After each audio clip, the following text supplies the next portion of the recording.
Welcome, everyone. I'm Cheryl Cage. I'm a Senior Security Partner Strategist with AWS, and I am on the Security and Compliance Partner team. And today I want to introduce you to two of our partners that we're going to be talking about SOC 2 compliance. I want to introduce DuploCloud and A-LIGN. I'm happy to have you join us today for a great talk. And we're happy to have you show everyone, the great things that you're doing around security, automation, and acceleration. We did discuss scoping a little bit. So what are some tools that can help that customer, though? Is it, making sure that they have architecture, reference architectures? Is it data flow diagrams, asset inventory? What kind of tools do they need to help you figure out what their scope is? Yeah, I think if we go back to the people, process, and technology, that really is what it's anchored in, and it's in and around that service that they're certifying. So there's a number of tools and things that we can do, and we should share with our clients to help them. So one of our main, essentially our main product when it comes to managing and running these audits is our proprietary in-house tool that we call Ascend, which is basically a project management tool where both the client and we have access to it. And that's kind of where the project lives, if you will. So all the requests, all the things that we're going to need to complete the project are going to basically flow through that portal. So that's kind of the starting point. And the client can come in there and say, okay, hey, here's the general list of requests. Here, get a feel for kind of what the asks are going to be and how much heavy lifting is going to be required. And then from there, obviously, we have a number of policies, procedures, template documents, that sort of thing that we can share with the client, especially if they're in the more immature, shall we say, cycle of the audit, and they're just coming to us for the first time. There's a lot of, you mentioned network diagrams, security policies and procedures, all those kinds of things. We can kind of guide the client to help them get up to speed on what they need to. And then from there, the idea is that going forward, things will mature, things will get built out, over time.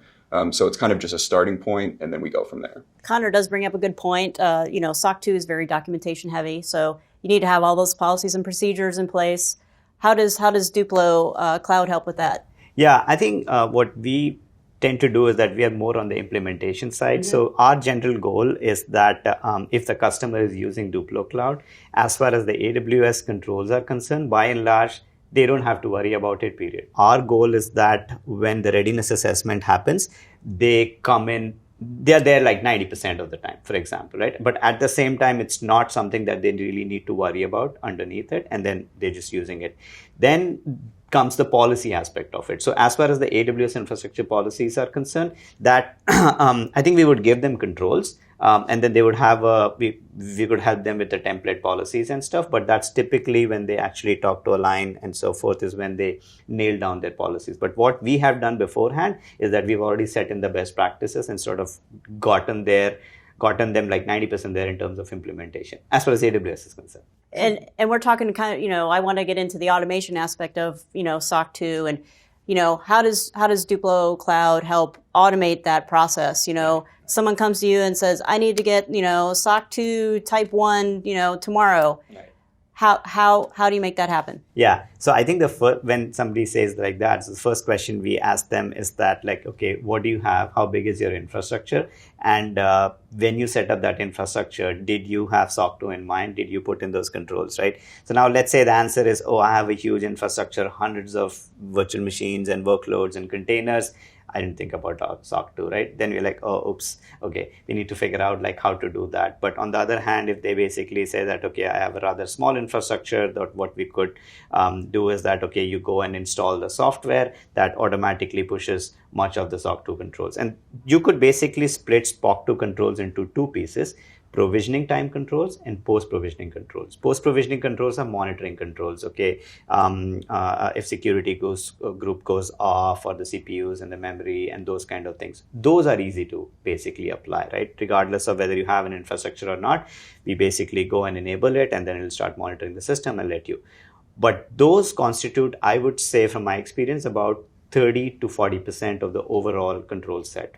But 60% is actually provisioning time. Like you say, right? I mean, you want to prevent a disease, not cure a disease. So our focus is to see how they can be SOC 2 compliance at the get-go. So timing is really important, right? So if they are talking to us at the right time, we can make sure that SOC 2 is something out of box and they don't have to worry about, and all the automation is there. Like we'll get them 95%. But if they are talking to us at a much later time in the journey, we probably can get them 40% there right away with a few button clicks, and then we have to work with them and figure out like how to do things in a non-disruptive way.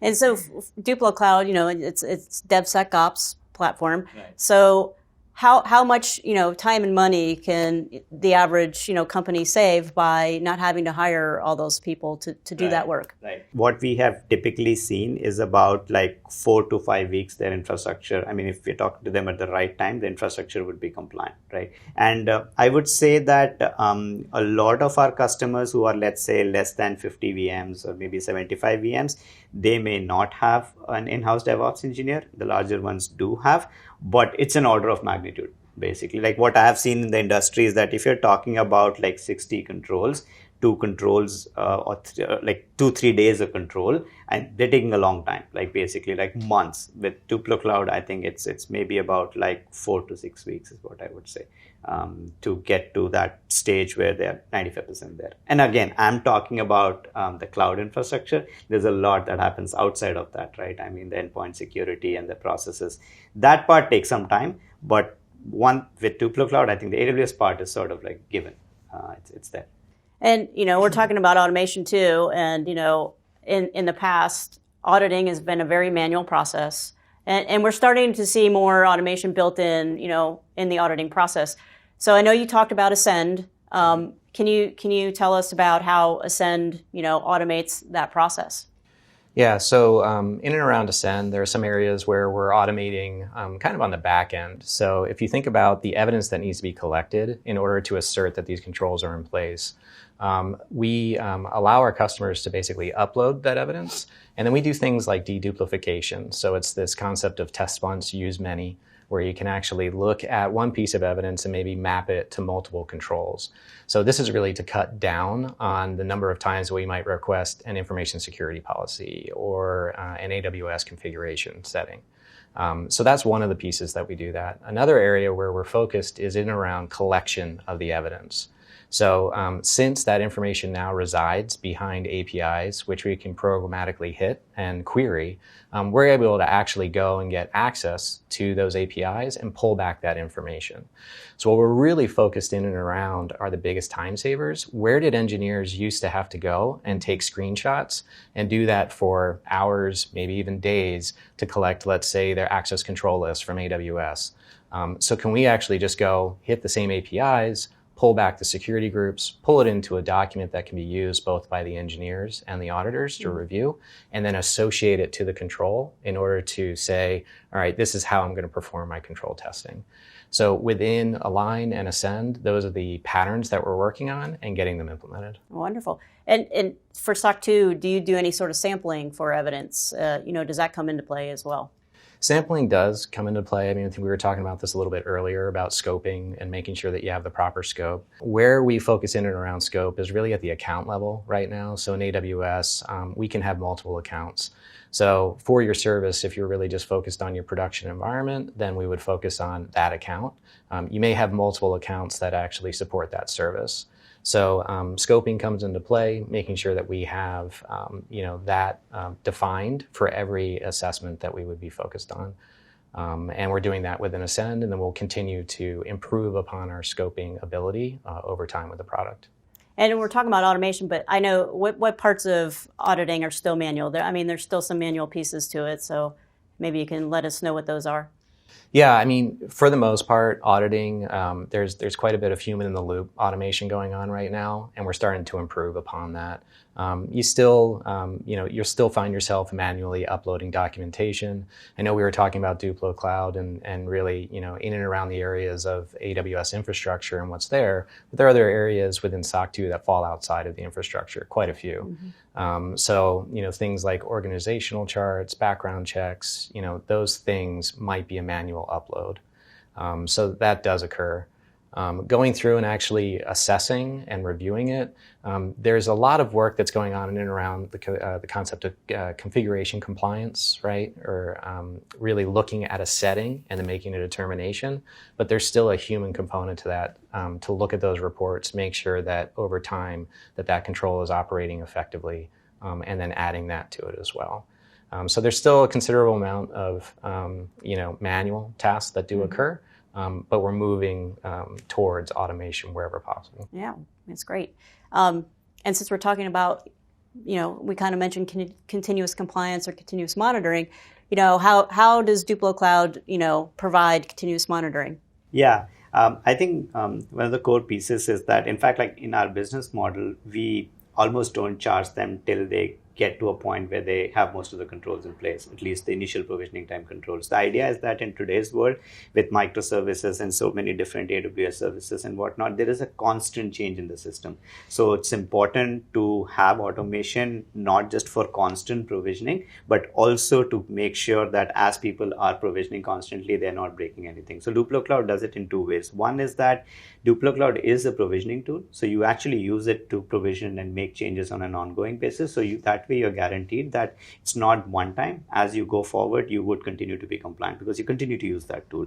And then, of course, there is what we do is that we tend to orchestrate independent third-party softwares, which in this case is AWS Security Hub, like AWS Config, OSSEC, and so on, and provision them and check whether the system is in compliance or not. So that way, I think we try to get not have our custom code to do monitoring, so that way we can keep ourselves honest. So do the provisioning, orchestrate third-party tools, and then make sure things are in alignment and compliance. And if not, just make an alert and then let people know.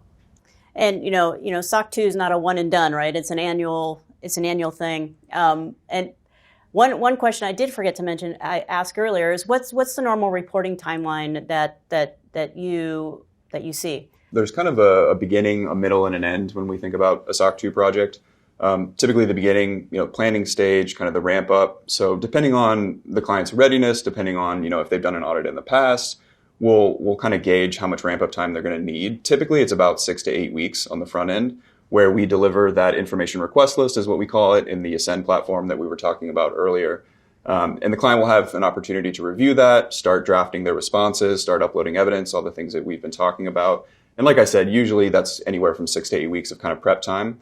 Then we'll kind of get to the middle, which is what we call the field work, which is essentially when we have our dedicated meetings with the client. We'll have our what we call control walkthrough meetings, where we'll essentially go through each one of the SOC 2 criteria and say, what are the controls here that are applicable, talk through that, make sure that everything is mapped appropriately. And then once we kind of get through that stage and get everything the way we need it and get on the same page with the client, then we kind of go to the end or the wrap-up stage, which is typically the part where there's a number of internal processes that we have on our side, where it's QA review, and we have a reporting team that drafts up the report, and there's a little bit of back and forth internally. Usually that's about 4 to 6 weeks, depending on, again, the scope of the project, how long the report is. There's a number of factors that kind of play into that. But typically it's that last part is about 4 to 6 weeks there. And then for SOC 2 Type 2, they have to, have those controls in place and, running effectively. Right. So what is that usually, that testing timeline? Is it, 3 months? Is it 12 months? Yeah, great question. So again, it really depends. Typically the shortest assessment that we'll do for a Type 2 is 3 months. And then we kind of like to work in quarterly intervals, anywhere from 3 months, 6 months, 9 months. We can accommodate just depending on what makes sense for the client. And then usually what we like to do is work our way up to that 12-month annual cycle. And then going forward on a continuous basis, we'll come in once a year, and then basically just, review the controls and the evidence that has been accumulating for the last 12 months or so. And with, continuous compliance platforms and things like that, does that make that easier to audit coming in the next year? So if you can see that they've been compliant with this control for the past 12 months. Yes. Yeah, it makes a world of difference. I mean, it really does. Because when I think back, when I first started, we were still managing and tracking a lot of things through spreadsheets, and it was manual and it was offline, and it wasn't, it was just very messy and not efficient. So when I think about how far we've come, even in just my short time in the compliance world, it's pretty amazing, because I don't know how we would operate without the framework that we have now. I can't imagine going back to the way that we used to do things, because it really does. It keeps everything centralized, both for us as the auditors and then, of course, our clients as well, because, our clients, obviously, I think they love working with us. At least they tell us they do. But of Keep course, you at a distance. yeah, of course they have their other jobs and responsibilities that they go back to throughout the year. So then when we come back next year for the audit, it's always good for them to have that refresher. They can just pop back into the Ascend portal, say, okay, what did I provide last year? Oh, that's what this was, and that sort of thing. So it's really helps on both sides to kind of keep everything centralized and together. Yeah, that's wonderful. What are some of the common risks and pitfalls you see as someone starting out their SOC 2 journey? So I think that, when we talk about SOC 2 being painful, I think that's sort of synonymous terms there. So what we try to like to do is really help our clients with the understanding piece. And I can certainly let these other gentlemen here speak to some of the other, when we go back to that people process technology thing, right? So I think about, a lot of our clients come to us and they just don't know where to start, right? They just don't understand the SOC 2 criteria. They don't understand the guidance. They don't know what they're going to need to do to get everything in place. So at A-LIGN, a lot of our marketing materials, we have the mountain theme going. So we always like to say that we're the Sherpas, kind of helping our clients up the mountain, so to speak. So, I think one of those things that, again, from my perspective, is just getting them familiar with what we're going to be doing and letting them know that, hey, we've done this before, we've seen it 100 times, we're going to get to the top of the mountain, so to speak. But we just got to make sure that we get all the right controls in place. Yeah, I think what I've largely seen is that a lot of organizations start off and do a lot of infrastructure setup without things in mind, especially security. So what I would basically say is that if you have a business and you don't have to be SOC 2 compliant on that day or even requiring it, but if you anticipate to be in a regulated industry, expect things like SOC 2 to be required. So make sure that when you do things, try to do things right from the beginning, because it's a lot harder technically to actually go and patch things later. And there are many examples. If you have to change like machines from one VPC to another VPCs and things like that, it's a lot harder. Change things which are not encrypted. I mean, it's not easy, right? I mean, like you have to redo the whole thing and whatnot, and that's just the nature of things. So then they incur that cost, right? There's more cost to that when you have to re-engineer and do all those things. It's disruption, and it's like so many things, right? The time that you have saved probably initially, you probably lose all of it at a much more critical time of your journey in the company. When someone is wanting to go through SOC 2, how soon should they enlist, an auditor? When should they contact you during that process? I think this goes back to what we were just talking about, to prevent the rework and this concept of backfilling security. It's better to engage earlier, right? Because we can help during that discovery process of really figuring out what are your requirements. From an independence perspective, and Connor can talk about this as well, on the implementation side, we have to stay out of that. So we can give guidance, we can give assistance from that perspective, but we can't be an implementer of any of those controls or the infrastructure. It's good to get some additional guidance as you're going through your audit prep, as you're going through your readiness, as you're going through your build out, and we're able to assist from that perspective. So earlier is going to be better. Yeah, absolutely. I mean, the only thing I want to add there, just to not to beat a dead horse, but I think coming to us before you need the Type 2 SOC 2 report by tomorrow is always right. A good thing. So really reaching out to us before it's an emergency, so that way we have time to evaluate what you've got going on. And as I mentioned before, the sort of the beginning, middle, and end of the cycle, there's going to be some ramp up time, especially if you're new to it. So I think just trying to get in contact with us as early as possible is going to be great. And same with you. You were just saying, maybe a greenfield environment, right? Or one that they haven't. Sooner. Yes. Yeah, the sooner, basically. And last question I have. Do you see that you're doing a lot of migrations to AWS? Right, I mean, yes. Yeah, I think migrations. So the thing is that migrations, in that sense, in the context of SOC 2 and compliance, and our work is much easier, because migration is almost always greenfield. Mm-hmm. So using the DuploCloud software, they can focus on the app migration versus dealing with the compliance and security of the infrastructure. So the idea is that use DuploCloud to do all the provisioning and migration. This is one thing less that you have to worry about. And like you said, as far as compliance is concerned, you'll be there 95%. Mm-hmm. And then just focus on the app, the migration, the downtime, the data, and stuff like that. And that's where like the provisioning aspect of the system sort of comes in. So Venkat, do you normally see, are you seeing a lot of migrations to AWS as they're starting out their SOC 2 journey, or are they already built in the cloud?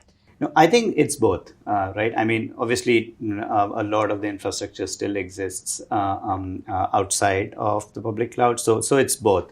But I think implementation-wise, I would basically say if it's a migration, then SOC 2 and compliance is something that they have to worry about less because they're starting the journey in the beginning with us. And these things are done out of box using the DuploCloud software, and they can purely focus on their application and stuff. But on the other hand, if they're already operating in the infrastructure, that's fine too. In fact, I would basically say 70% we deal with people who are already there, and 30% could be migrations. And yeah, I think it all depends on how much non-compliant work has sort of been done. And that's where the challenges are to sort of go and fix it. Well, that's great information there. And I want to thank you all for joining us today and providing some great insight and information about SOC 2 compliance on AWS. And look forward to doing some more things in the future. Yeah, absolutely. Great to be here. Thank you.